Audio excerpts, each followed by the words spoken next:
Hello, my name is Kyle Artist, and I would like to welcome you back to my channel entitled Family. Let's talk about money. I'm gonna start a little different this week because last week, at the end, I forgot to give the number to my insurance company. So to make sure I don't do that again, I'm gonna go ahead and give that information now because all our videos are brought to you by AIC, which is my insurance company. That's Artists Insurance Consultants. And the telephone number there is 1-888-532-1153. Once again, that's 1-888-532-1153. So if you have any questions or would like to get a free quote on life insurance, please give me a call. Well, if you're new to the channel, the way it works is I invite you to come sit at my kitchen table and we have discussions about things that will help you make better financial decisions. And my hope is that we start having these discussions at my dinner table, and then eventually you'll start having them at yours until we're having these financial discussions around our dinner tables throughout our community. Now, everybody's invited to the table, no matter what community you're from. But I like to tell everybody up front that the primary focus of the discussions will be directed toward those in the Black community, my community. And that is because these discussions around the dinner table, discussing finances, have been taking place for decades in other communities. But that's not the case in ours. And that's what I want to change through this channel. Now, when we get together in our community with family and friends, oftentimes we discuss things like sports, music, entertainment, and it's good to talk about these things. I mean, you enjoy the company, you have good times, but yet these are not things that will help us make money. And so I want to get us to the point to where when we're getting together, we're having discussions about things that will help us build generational wealth, because that should be the most important thing that we discuss in our community. And so tonight, we're going to discuss something that is not often talked about in our community, and that is the stock market. And it's interesting that we don't discuss this because we were actually the inspiration for the stock market. You may be wondering, how is that? Well, let me tell you, when you think of Wall Street, what do you think of? When you think of Wall Street, you think of money. That's the hub. That is the financial district that funds the money of this country. But it's interesting that the first things traded on Wall Street were not stocks. It was actually slaves. On December 14th, 1711, a law passed by the New York City Common Council made Wall Street the city's first official slave market for the sale and rental of enslaved Africans. In fact, that took place for over 50 years on Wall Street.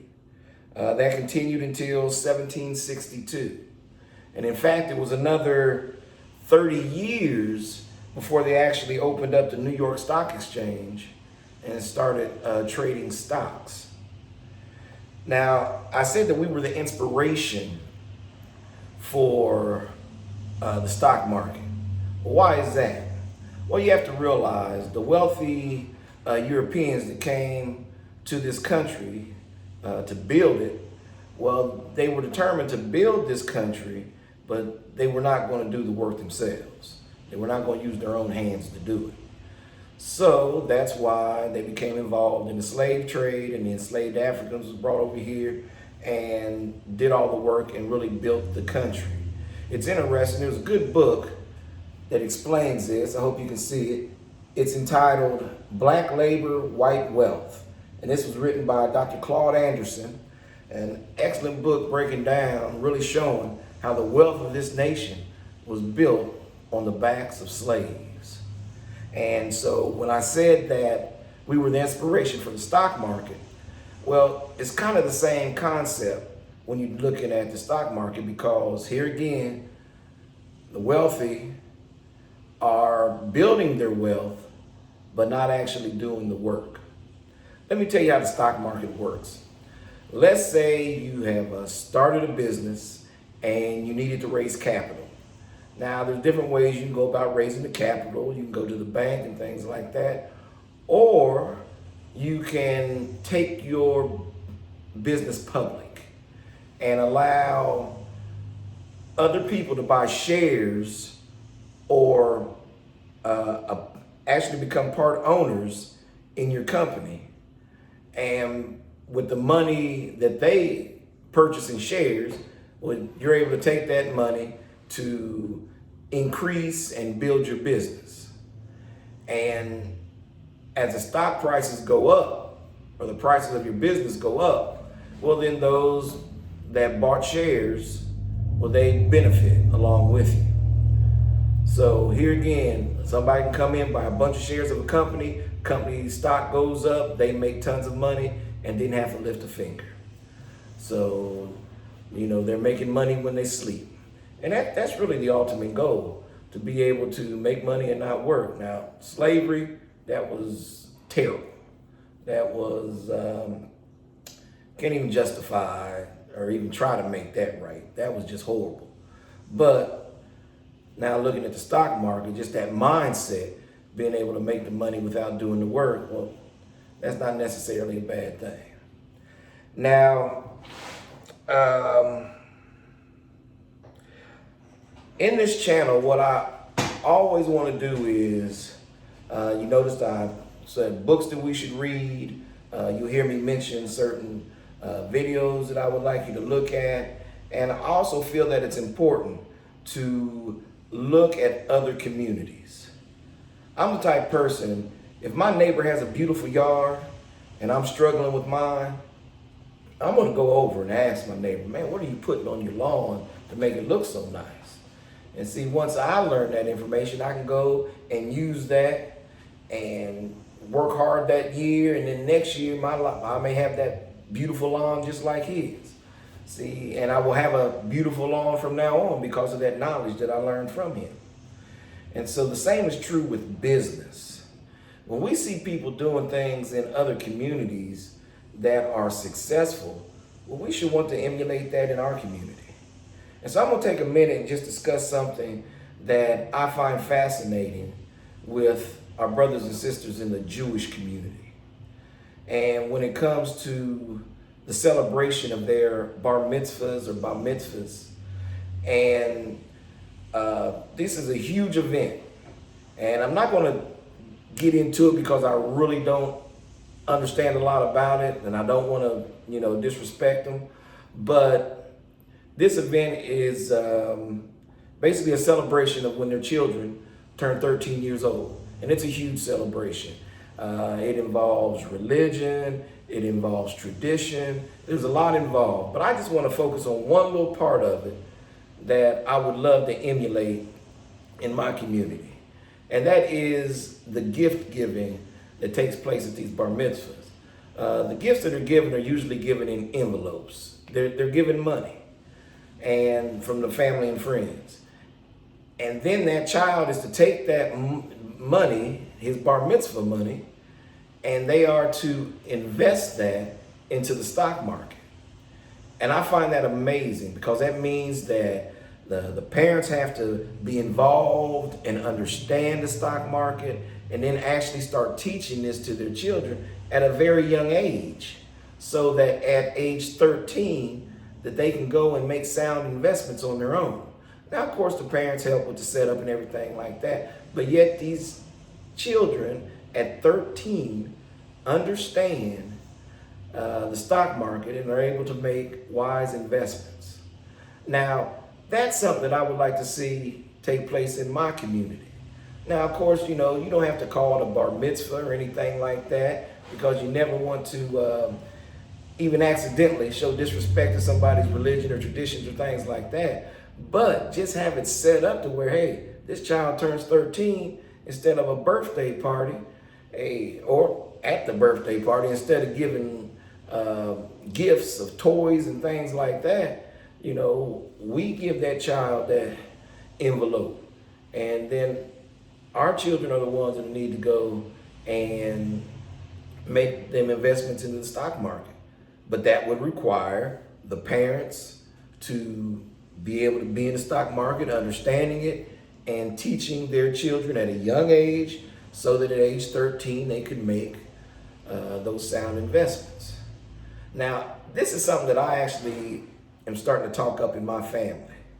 The generation, not my children, but my children's children, that generation, the oldest child is 11. And I think that from him to the newest born, I think I counted 12 or 13 kids. So I would love for us as a family, get the parents involved for the next 2 years, really get them involved in the stock market, understanding it, and then start teaching their children. So that 2 years from now, I would love to do that in our family and then watch it happen 13 more times, and how many other children come from that generation. Could you imagine now when we're getting together and we're having conversations about the stock market, or hearing a couple 12-year-old boys, knowing that that's coming up for them soon, having a conversation of what stocks they want to invest in. See, that would be a game changer in our community. And, that's something that we definitely want to look into. And so when we see other communities doing good things, we want to emulate it. Now I'm going to give you an example to really show you just how effective putting money in the stock market could be. And it's with a company that we're all familiar with, Walmart. Walmart had its IPO, which is the initial public offering. That's when they set it up where people could buy shares of their company in 1970. So we're going to use an example. Let's say this person bought $5,000 worth of shares in Walmart in 1970. Now, the initial public offering, or the price that they sold the shares at that time, was $16 a share. So $5,000 at $16 a share would have gotten you 303 shares in Walmart. Now, today, that price, the share price, is $120. So that 303 shares should be worth $36,360. So that would be great that the $5,000 investment now is paid over $36,000. But it actually gets much better than that, because we didn't talk about something that's called a 2-for-1 split. Now, what is that? Well, as the stock price goes up, the people that are invested, they're making money, everybody's happy, except the company, because once your stock price is high, well, you're not going to get new investors to come and buy shares, because nobody wants to buy shares when they're high. You want to buy low, sell high. So what Walmart did was they did what's called a split. And so basically they dropped their stock price in half. Now, if you were an investor, that's a bad thing. You just lost half your money. But so that wouldn't happen, when they cut the stock price in half, they double your shares. So you're still at the same place. But when that stock starts to go back up again, well, now you're really making even a lot more money. Well, Walmart stocks have split 11 times since 1970. So now that 303 shares that you initially bought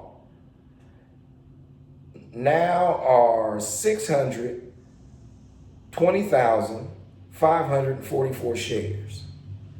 And at a share price of $120 a share, now that initial $5,000 investment is worth $74 million.